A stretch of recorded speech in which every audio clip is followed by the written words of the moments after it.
kufahamu kuwa ni chini ya kumwagika kwa damu na mateso mengi ambapo utawala wa ukoloni ulianguka. Jasho na damu ikawa ishara tosha ya uhuru tunaojivunia hii leo. Waliua watu wengi. 2, walivunja watu wengi mikono, miguu na kadhalika. 3, walifanya sisi maskini kabisa kwa sababu ya kuchukua sisi na kuweka sisi katika jela kwa miaka 7. Unawacha watoto wako, unawacha mama wako, unawacha bibi wako wakiwa hawana usaidizi wowote kwa miaka 7. Kama ambavyo anasimulia mzee Gitu Kahengeri, ambaye katika ujana wake tangu akiwa na miaka 17 alikuwa mmoja wa panga mikakati ya vita vya Mau Mau. Mzee Kahengeri akiwa sasa msemaji wa kundi hili katika kesi iliyowasilishwa dhidi ya serikali ya Uingereza. Mau Mau wanataka nchi ya Uingereza kuiomba msamaha kama hatua ya kwanza na pia kulipo fidia ya mateso, mauaji na dhulma walizozipata chini ya ukoloni wa nchi ya Uingereza kati ya miaka 1920 hadi miaka ya 50. What we are saying is that the first thing they must do is to apologize, acknowledge wrongdoing and apologize to these victims of their horrors. Na ni haya yaliyonipeleka hadi katika makavazi ya kitaifa, kitengo cha historia ya humu nchini, historia ya jinsi Kenya ilivyowania uhuru wa nchi hii. Bwana Nyaga, mwanahistoria mkuu hapa, akidokeza jinsi ambavyo jina Mau Mau lilivyochukuliwa visivyo. The Mau Mau as you know, they were not very well organized, and they were using crude weapons. But with the time they were able to acquire the guns, European-made guns. I was caught in 1953. I was caught and I was imprisoned for 7 years. I was taken to Athi River detention camp. Then from there to Lodwar detention camp. Taswira kamili kama simulizi lake mzee Gitu wa Kahengeri na pia kuongezewa nguvu na yale tuliyoyashuhudia katika makavazi ya kitaifa ni kuhusu jinsi wenyeji wengi wa mkoa wa Kati walikuwa na wakati mgumu kutembea watakavyo, kwani iliwabidi kuwa na pasi hizi maalum hata ruhusa wa kuingia maeneo ya ibada. Uhuru ambao sasa ni uhuru wa kila mtu, huku wana Mau Mau wakitizama kama ambao wanachukuliwa na wepesi mkuu na kizazi cha sasa. Hamna shukrani, kwa sababu ni wa Mau Mau walipigania hii, na wakati tulipokwenda kukufa juu ya hiyo, hakuna wakati sisi tulisema hawafai. Tulisema tunakwenda kujipigania, tukomboe nchi yetu, tukae na raha, tukomboe nchi yetu, watoto wetu wakute nchi nzuri ya raha, watoto wao wakute nchi ya raha. Kwa hivyo kama nyinyi hamwezi kutambua sisi, it's too bad. It's too bad. We would want this case to be an example of how not to repeat the mistakes of the past.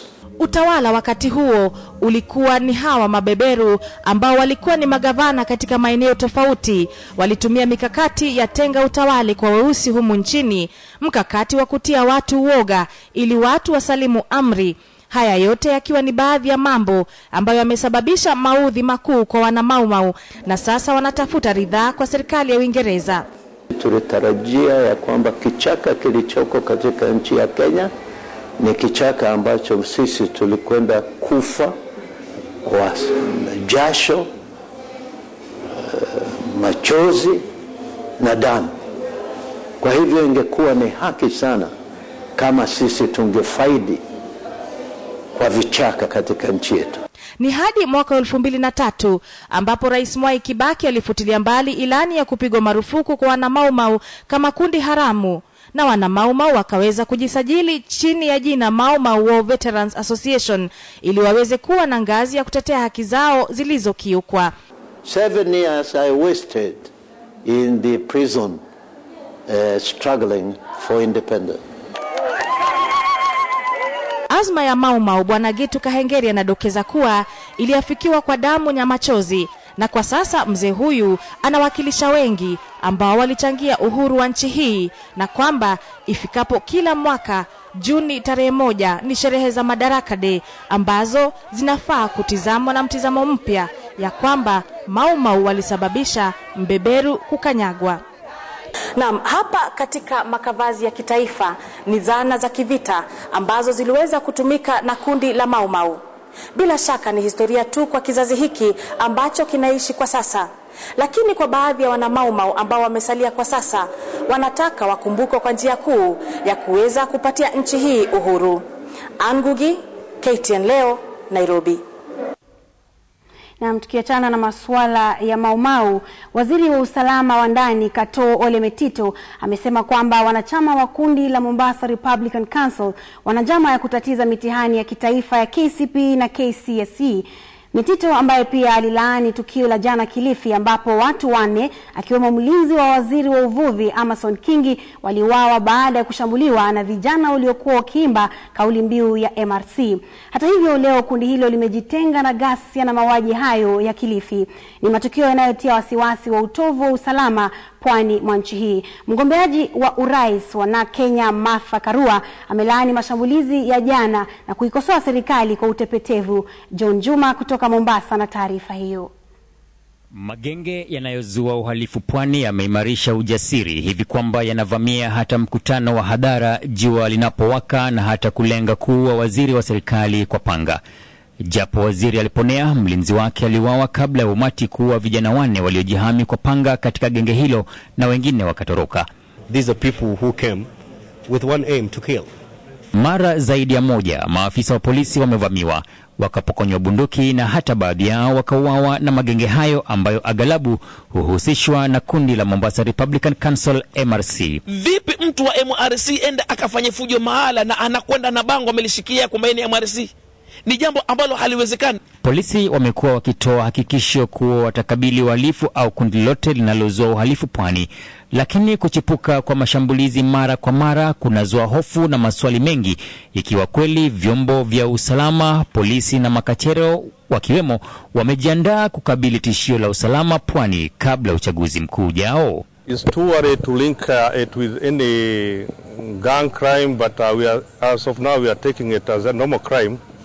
But we are investigating. Kinachoibua wasiwasi ni wajibikaji duni wa serikali kukabili makundi yanayotekeleza mauaji na kuangaisha watu pwani. After the incident, about 1 hour later, that's the time the police came. Msimamo rasmi wa serikali dhidi ya makundi hayo ni gani? Mara watazungumza na makundi hayo, mara wamebadilika hawatazungumza nao. Nimesema kama waziri mkuu wa Kenya nitaunda jopo ya kuketi chini na wale wote ambao vikundi vyote ambao wanawalalamishi. Je, yawezekana baadhi ya wanasiasa wamechukulia makundi hayo kama chambo cha kujitafutia kura ila hali raia wanazidi kuhofia usalama? Je, kuna uwezekano wa baadhi ya wanasiasa kufadhili makundi hatari pwani? Ni kwa nini baadhi ya wanasiasa hasa pwani wamejitia hamnazo na kufiata ndimi zao wasizungumze kwa sauti moja kukomesha mbinu hii ya uhalifu? Wakina nani mbona inatumazia watoto? Na ni watu na pesa zao na watoto wao kuna. Kwa hivyo serikali angalia, haiwezi kushindwa. Miongoni mwa vitu vilivyopatikana na genge hilo ni orodha iliyoonyesha jinsi mkoa wa Pwani unapaswa kutawaliwa, wizara na wanaopaswa kuwa mawaziri katika serikali ya Pwani. Waliouawa Mtwapa walijihami kwa panga na walivalia hirizi. Waliopatikana Sangatsini pia walivalia hirizi huku wamejihami kwa panga. John Juma, KTN, Mombasa. Watu 8 wa familia moja akiwemo naibu mwalimu mkuu wa shule ya upili ya Malindi iliyoko kaunti ya Kilifi wamefariki kwa kuteketea moto katika nyumba yao iliyoko ndani ya shule hiyo. Haijabainika moto huo wa usiku wa manane ulisababishwa na nini. Kulingana na mwalimu mkuu wa shule ya upili ya Malindi, moto ulianza usiku wa manane katika nyumba anayoishi naibu wake ndani ya shule hiyo wakati walipokuwa wamelala, na ni kelele zilizomwamsha zikifuatiwa na mlipuko. Wanafunzi walioamshwa na mwalimu mkuu walishindwa kuzima moto huo kabla ya kufika kwa gari la kuzima moto ambalo pia halikuwa na maji ya kutosha. Watu 8 wa familia hiyo akiwemo naibu mwalimu mkuu Kilatia Kituku, mkewe Regina Ndaka na wanao 6 wakati wa umri wa mwaka 1 na miaka 13 wamethibitishwa kufariki. Watoto 2 waliokuwa wameokolewa walifariki walipofikishwa hospitalini kufuatia moshi mkali. He used to stay outside, but I've been trying to call all his mobile numbers and it's like none is responding. They are all out of reach. Moto huo ulichukua muda wa masaa 9 kabla ya wafanyikazi wa shule na wanafunzi kufaulu kuzima. La kuhuzunisha zaidi ni kuwa mwalimu huyo na familia yake walihamia ndani ya shule hiyo wiki jana tu, siku ya Jumapili. Maafisa wa ujasusi waliothibitisha kutokea kwa moto huo wanafanya uchunguzi kubaini chanzo cha moto huo unaoshukiwa kusababishwa na hitilafu ya nguvu za umeme. Niamkia pale kuona kama kuna ushahidi tunaweza pata. Polisi wamesecure the scene. Now it's a crime scene, na tumeacha kufanya uchunguzi ndio wameanzisha uchunguzi ndio tuweze kuona kama tutajua kiini. Agnes Penda, KTN Leo. Msemaji wa jeshi la Kenya Kanali Cyrus Oguna amesema operesheni za kuwasaka wanamgambo wa Al-Shabaab pamoja na washirika wao ambao huenda wamejumuika na raia mjini Kismayu zitaanza hivi punde. Operesheni hizo zitaongozwa na vikosi vya jeshi la Somalia ambavyo vimekuwa vikishirikiana na majeshi ya Kenya kuangamiza tishio la wanamgambo wa Al-Shabaab nchini Somalia na ngome yake ya mwisho ya Kismayu chini ya amri ya muungano wa jeshi la bara Afrika. Na hapa nchini waziri wa usalama Kato Ole Metito amewaachisha kazi maafisa 11 akiwemo OCPD mjini Garissa kwa kutowazuia wafuasi wa Al-Shabaab kusafirisha vilipuzi kutoka Garissa hadi Nairobi. Hii hapa taarifa ya mwanahabari wetu Patrick Amimo. Tangu kuteka mji wa Kismayo ulioko pwani ya Somalia, vikosi vya Kenya vinaendelea kuweka ulinzi mkali katika maeneo muhimu na majengo maalum kama vile uwanja ndege, maeneo ya bandarini, kituo cha polisi na makutano makuu ya barabara za mji wa Kismayo. Wanajeshi wa Somalia pamoja na wanamgambo wa Swahiba wa kundi la Ras Kamboni wanaounga mkono serikali ya Somalia wamekuwa wakipiga doria kwenye barabara za mji wa Kismayo. Aste hali katika mji huo inaendelea kurejea kuwa kawaida. Maduka kadhaa yamefunguliwa kwa biashara. Ni kama siku 7 hivi tangu wanamgambo wa Al-Shabaab kuugura mji huo kwa kuhofia makabiliano makali na majeshi ya AMISOM na washirika wake. Majeshi ya Kenya na washirika wake wanaendelea kuchunguza mienendo ya watu wanaotoka na kuingia mjini, huku wanaoshukiwa wakikaguliwa. The situation in Kismayo is relatively stable. However, there's still a lot of work that needs to be done. I get the impression that the people are not really very, do not feel very secure about the new dispensation. So as you walk across town, you get the impression that they are kind of apprehensive. Siku ya Jumanne, jeshi la Somalia lilianza operesheni za kuwasaka wanamgambo wa Al-Shabaab waliokuwa bado wamejificha katikati mwa mji ili kutekeleza mashambulizi ya kuvizia iwapo majeshi ya AMISOM yatazubaa. Watu kadhaa wanaoshukiwa kuwa wafuasi wa kundi hilo la kigaidi wamenaswa. Jeshi la Somalia linasema duru za kijasusi zimewaarifu takriban wanamgambo 200 wamejificha ndani ya jiji kama raia. These guys, they are in town. One of them is yesterday when they throw the bomb into our car. We found it one. So that one is giving us the full information about these guys, where they stay. Aidha, Kanali Oguna amesema operesheni kabambe za kutoka nyumba moja hadi nyingine zitazinduliwa hivi punde Kismayo kusaka Al-Shabaab. Operesheni hizo zitaongozwa na jeshi la Somalia. Mbinu hii ya kufuata na kuwasaka wanamgambo wa Al-Shabaab inalenga kudhoofisha zaidi uwezo wa magaidi hao kutisha usalama wa wakazi wa Kismayo. Tayari makutano ya barabara kuu ambako wanamgambo hao walikuwa kitumia kuuza makaa na kuchuma hela za kuendeleza vita inathibitiwa na majeshi ya AMISOM. Maeneo ya bandari ambako kundi hilo lingalisafirisha bidhaa na kuingiza silaha nayo haipenyeki kwa vile jeshi la wanamaji na la nchi kavu liko macho na ngangari kukabiliana na yeyote atakayekaidi amri. Wanamgambo hao waliukwepa mji baada ya kuzika vilipuzi na mabomu ya kujitengenezea ardhini kwenye majengo muhimu na barabara za mji. Kikosi cha Kenya cha wataalamu wa kulipua mabomu kimekuwa kilipua mabomu hayo na kuyafanya kifefe. Kwingineko jijini Mogadishu, msemaji wa majeshi ya AMISOM Kanali Ali Aden amewataka wanamgambo wa Al-Shabaab na washirika wake kusalimu amri na kujisalimisha kwa vikosi vya AMISOM katika maeneo 4 ya Somalia, operesheni za kuwakomoa magaidi hao zinakoendelea. ametoa ahadi kuwa wanamgambo watakaojisalimisha watahakikishiwa usalama wao. Patrick Amimo, KTN Leo. Dalili za mpasuko ndani ya muungano mpya wa Uhuru Kenyatta, William Ruto na Kalonzo Musyoka zimeanza. Wanachama wa chama cha Mbas wanaomuunga mkono Kalonzo Musyoka wamejiondoa kwenye uchaguzi uliolenga kumchagua kigogo atakayekuwa dereva wa basi lao katika kinyang'anyiro kijacho.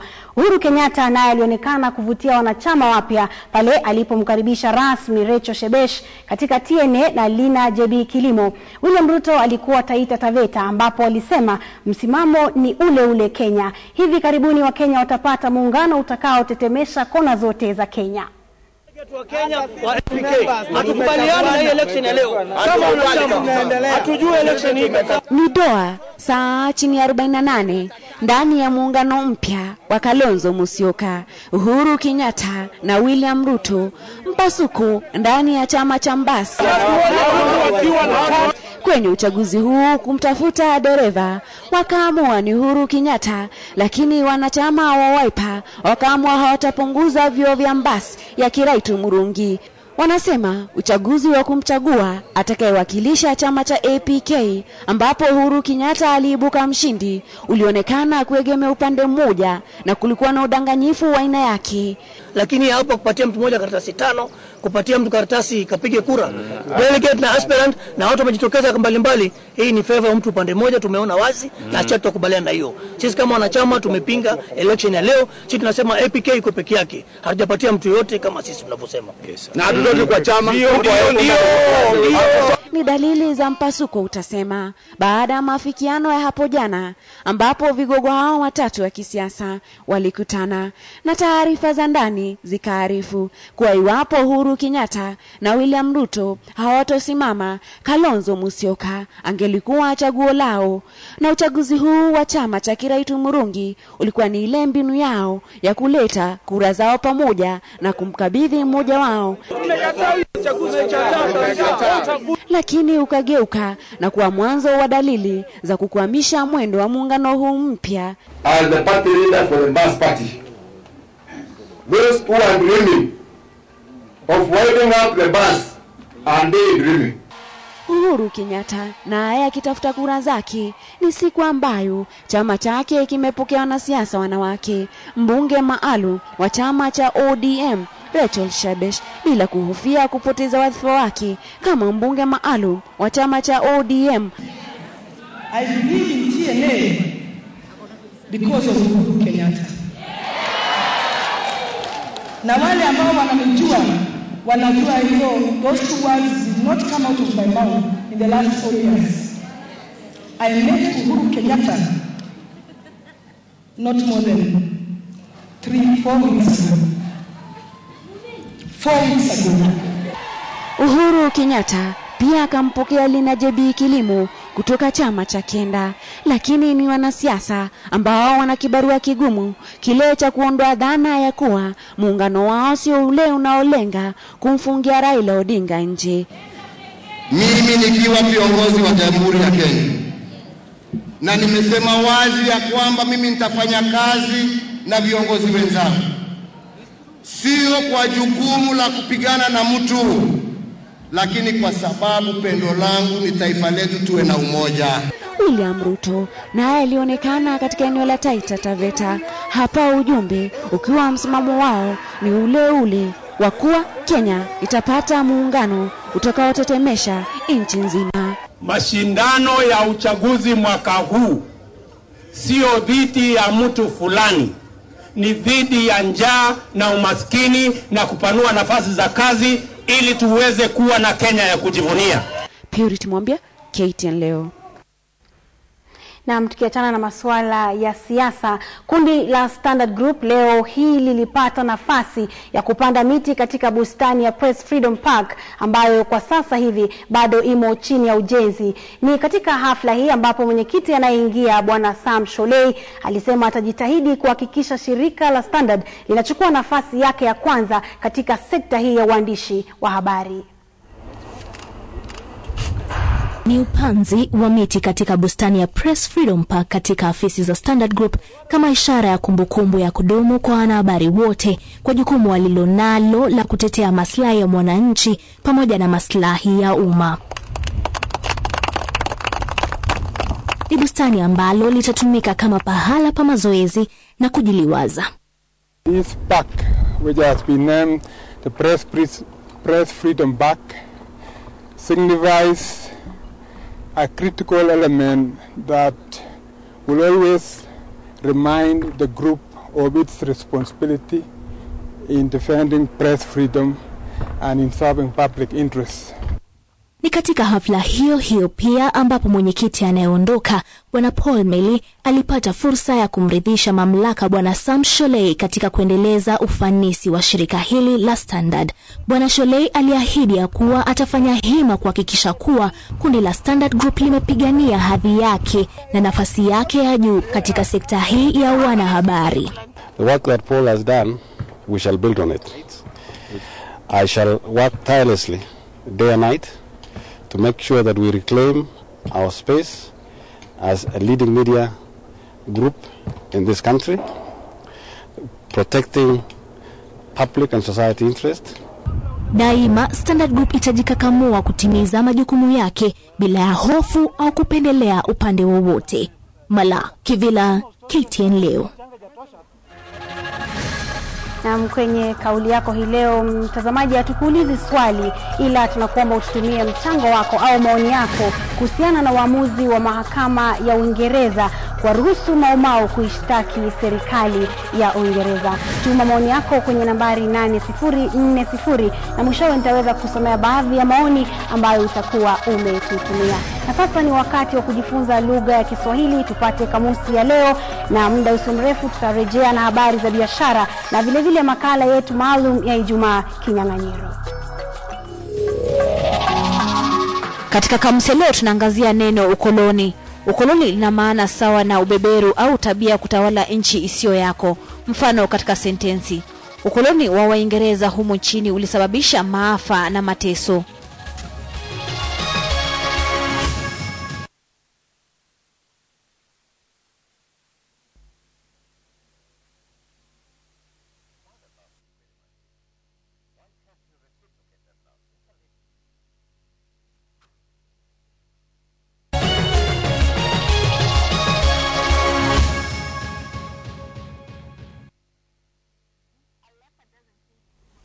Karibu kwa habari za biashara.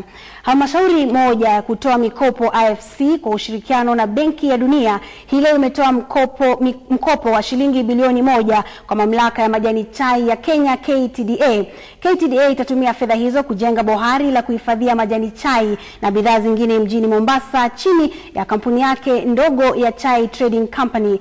Bohari hilo litasaidia katika kuongeza kiwango cha majani chai yanayohifadhiwa. Mkopo huo ulitiwa saini na mkurugenzi wa AFC Jin Yong pamoja na mkurugenzi wa KTDA Lerionka Tiampati katika makao makuu ya KTDA hapa jijini Nairobi.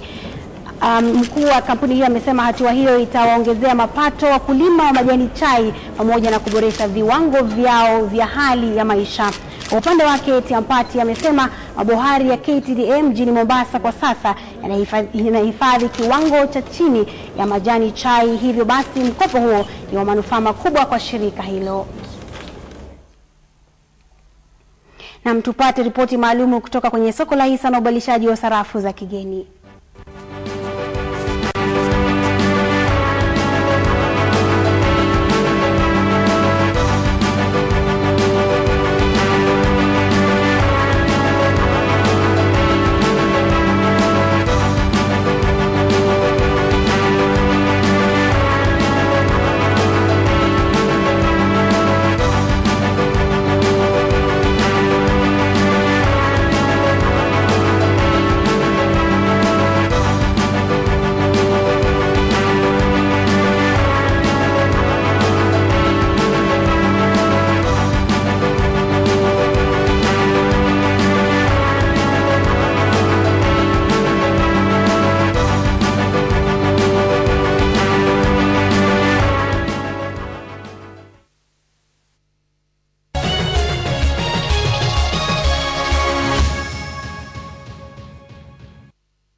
Waziri wa maji na mgombea wa kiti cha urais Charity Ngilu hii leo alikuwa miongoni mwa mahafala waliohitimu na shahada kutoka chuo kikuu cha St. Paul's.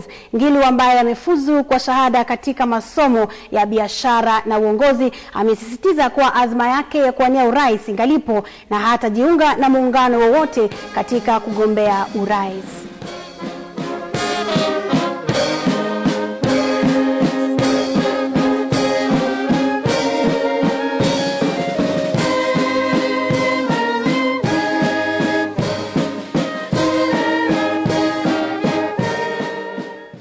I don't know what the G7 or G5 or G who are talking about, but I have a G5 if you want to call it. The basic needs revolution. You have heard where the chief guest today told us that he started. Kenyans are still at that point because today we're still having so many, 22 million Kenyans still have no access to health care, to education, to food. They are just living in abject poverty. So unless we put the right leadership in this country, we are never going to get out of the problems that this country is experiencing. Wycliffe Musalia Macharia, Bwana Messi au Wycliffe Musalia Mudavadi, yote ni majina anayojitambulisha nayo. Sawa na wanasiasa wengine, Bwana Messi amekuwa ni mwenye kubuni mikakati mipya mradi kuvutia wapiga kura wengi ili kuonja utamu wa Ikulu. Mkakati wake wa hivi karibuni kuhusu mahakama ya ICC hata hivyo unasemekana kumtia kwenye kikaango. Wadadisi wanasema kujikaanga kwake ndio kumefanya wana G7 kupoteza imani naye. Hoja hiyo ndio inayotupambia makala ya uyapendayo ya kinyang'anyiro Ijumaa ya leo.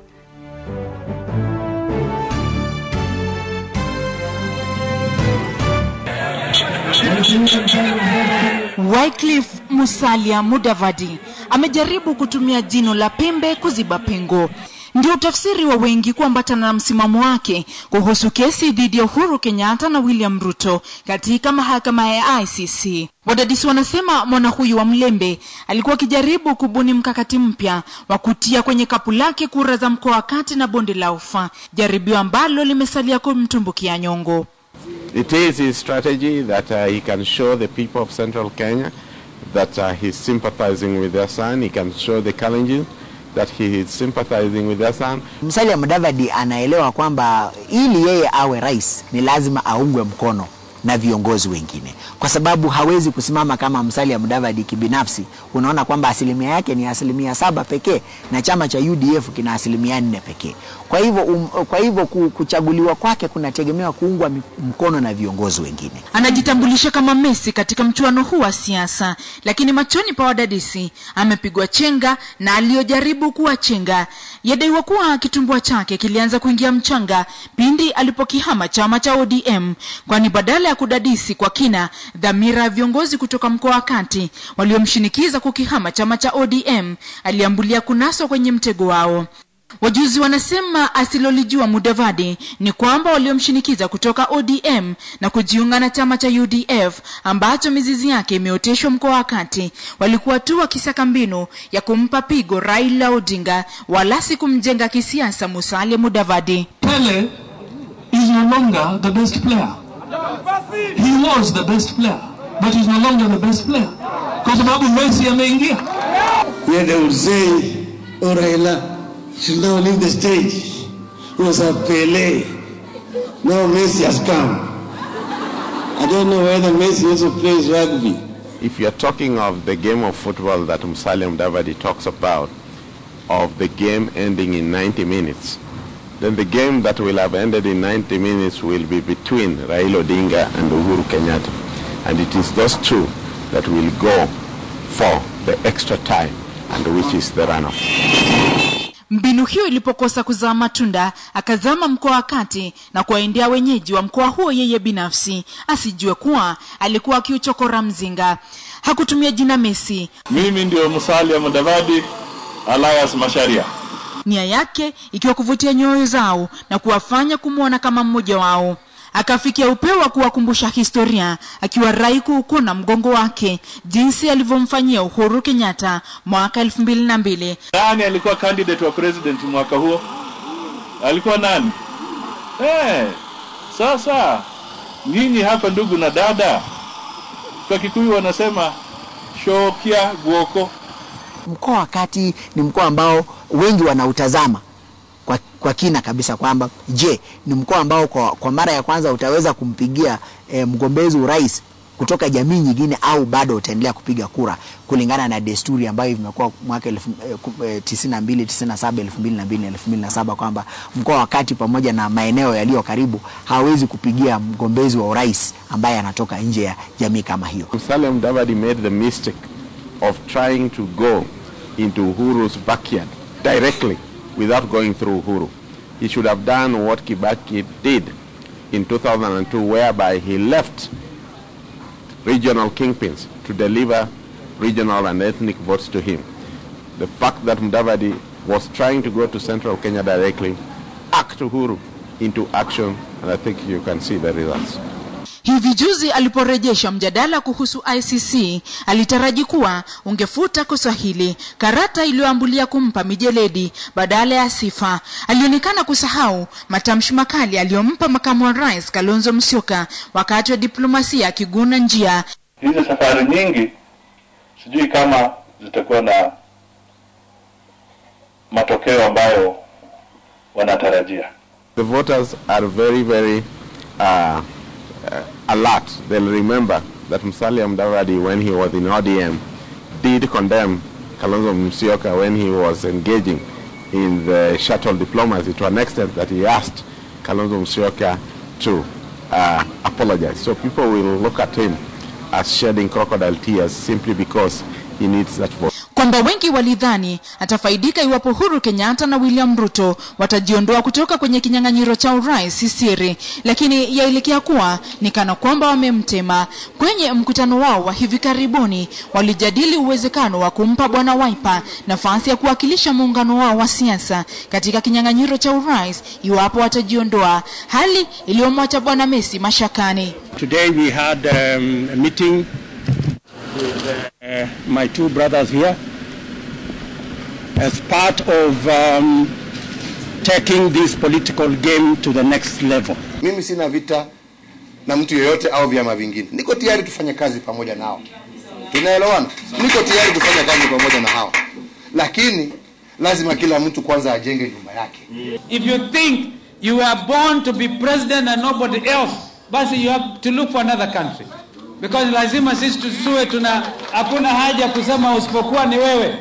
Mimi kwa mfano, I am ready for anything. Even as people talk of Mudavadi as a project, as being favored by State House, Uhuru is kind of saying, well, bring it on.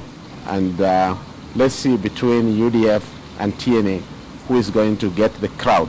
I don't see Uhuru getting all this momentum that he's getting right now and then trying to hand what he has already bagged in to another candidate. Yao ni kama ile ya fisi.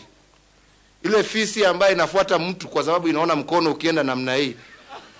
Fisi inafikiria, hii mkono utanguka lini ni kule. Wajua ya kwamba watagojea na mwishowe vile wamefikiria ya kwamba itaenda, Mwenyezi Mungu mwenyewe atapanga mengine. Uwezekano wake wa kutongoza wapiga kura kutoka mkoa wa Bonde la Ufa pia ni kibarua kigumu kwake, kwani kando na William Ruto kuwa na wafuasi wengi, wailedi wa siasa wanasema anachoweza kuvutia kutoka mkoani humo ni kifungu fulani cha kura, kwani kura ya mkoa huo imegawanya mara 3. Wanaomuunga mkono William Ruto, wengine wanaifuata familia ya rais mstaafu Daniel Arap Moi, na wale wanaoegemea upande wa Raila Odinga. Tutashirikiana na Mheshimiwa Ruto. Mimi nataka tufanye kazi na yeye na Wakenya wengine. Most commentators have got it wrong when they keep saying that Musalia Mudavadi is the biggest challenge to Raila Odinga. That person is Uhuru Kenyatta. For Musalia Mudavadi, his greatest challenge is not Raila Odinga. His greatest challenge is Uhuru Kenyatta, because it is Uhuru Kenyatta's TNA that is going to stop UDF on its tracks by making them not even to smell that runoff. Duru ya pili kila ambacho ifahamike ni kwamba si kwamba Wakenya watakuwa wanampigia kura Musalia Mudavadi, lakini wengi watakuwa wanapiga kura wakimkataa Raila Odinga. Usisahau katika siasa hakuna maadui au marafiki wa kudumu. Hivyo uwezekano bado upo kwamba dhoruba hii huenda ikatulia kabla madhara kuonekana, na hivyo kumpa bwana Messi nafasi ya kujinasua. Zubeda kwa KTN Leo, makala ya kinyang'anyiro mwaka 2012.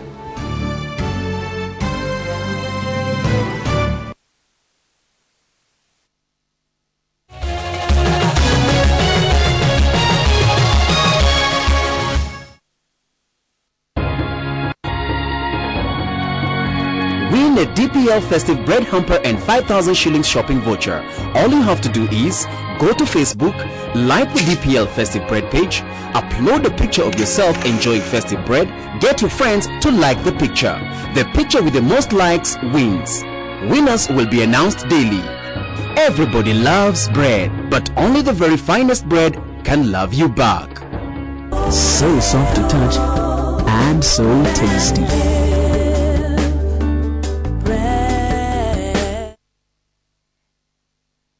From the city to the highway, from the off-road to the open road. The Nissan Hard Body Double Cab, also known as a Toti, is a one-ton pickup that has stood tall amongst its peers for sheer strength and outright durability. Their Toti can run for thousands of kilometers even on the toughest terrain with affordable maintenance bills. With its 2.5-liter common rail turbo engine, the Toti is African-built and tough vehicle.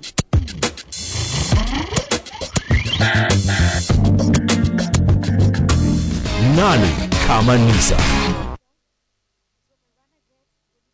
The 10th edition of the Standard Chartered Nairobi Marathon takes place on the 28th of October. Get yourself ready by engaging in daily exercises. The top reasons to exercise include: reduces medical and healthcare expenses, gives you more energy to meet the demands of daily life, increases your level of muscle endurance, helps you sleep easier and better. Prepare yourself to run for a reason. Register now at all Standard Chartered Bank branches, Nakumatt supermarkets, and online on www.nairobimarathon.com. Registration closes on Sunday, 21st October 2012. Run for a reason.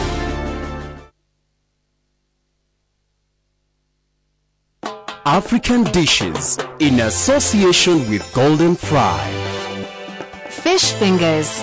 Ingredients: half a kilogram fish fillet, 1 cup all-purpose flour, 2 eggs beaten, 3 cloves of garlic crushed, 1.5